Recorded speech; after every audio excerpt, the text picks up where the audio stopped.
বিশ্বকৰ্মা পূজালৈ মাজত মাথো কেইটামান দিন বাকী আটক ধুনীয়াকৈ প্ৰতিমাবোৰ সাজি উলিয়াইছে মৃন্ময় শিল্পীসকলে। ৰাজ্যৰ ভিন্ন প্ৰান্তৰ সমান্তৰালভাৱে ৰঙাপাৰাৰ গোপীনাথ বৰদলৈ পথত থকা অঞ্জলি শিল্পালয়ত বাবা বিশ্বকৰ্মাৰ প্ৰতিমা নিৰ্মাণত ব্যস্ত শিল্পীসকল।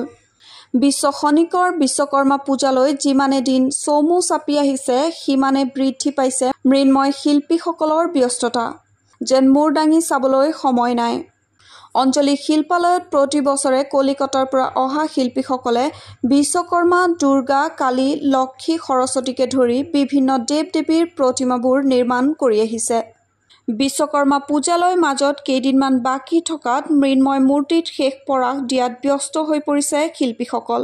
উল্লেখ্য যে পবিত্ৰ ভাদ মাহৰ সংক্ৰান্তি তিথিৰ দিনটোত দেশৰ প্ৰান্তে প্ৰান্তে অনুষ্ঠিত হ'ব বিশ্বকৰ্মা পূজা।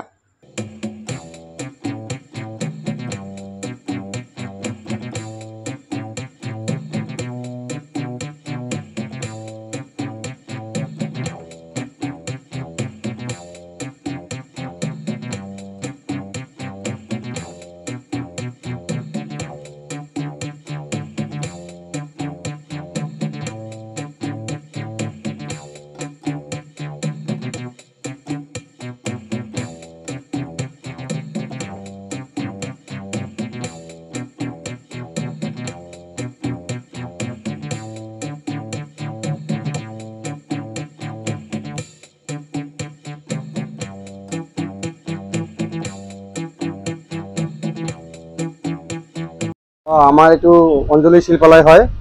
আমি ইয়াত 130টামান বিছনা বনাইছোঁ।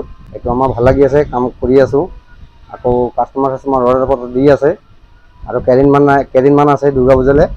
এইটো আমি দি পালে আকৌ দুৰ্গা পূজাত লাগি যাম।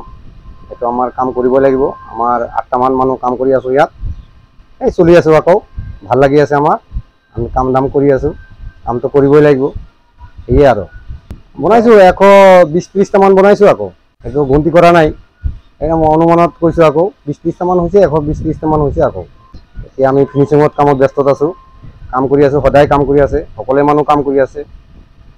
এয়া আৰু মহাজনটো নাই, মালিক মাল আনিবলৈ গৈছে, আহি আছে, কাম কৰি আছোঁ।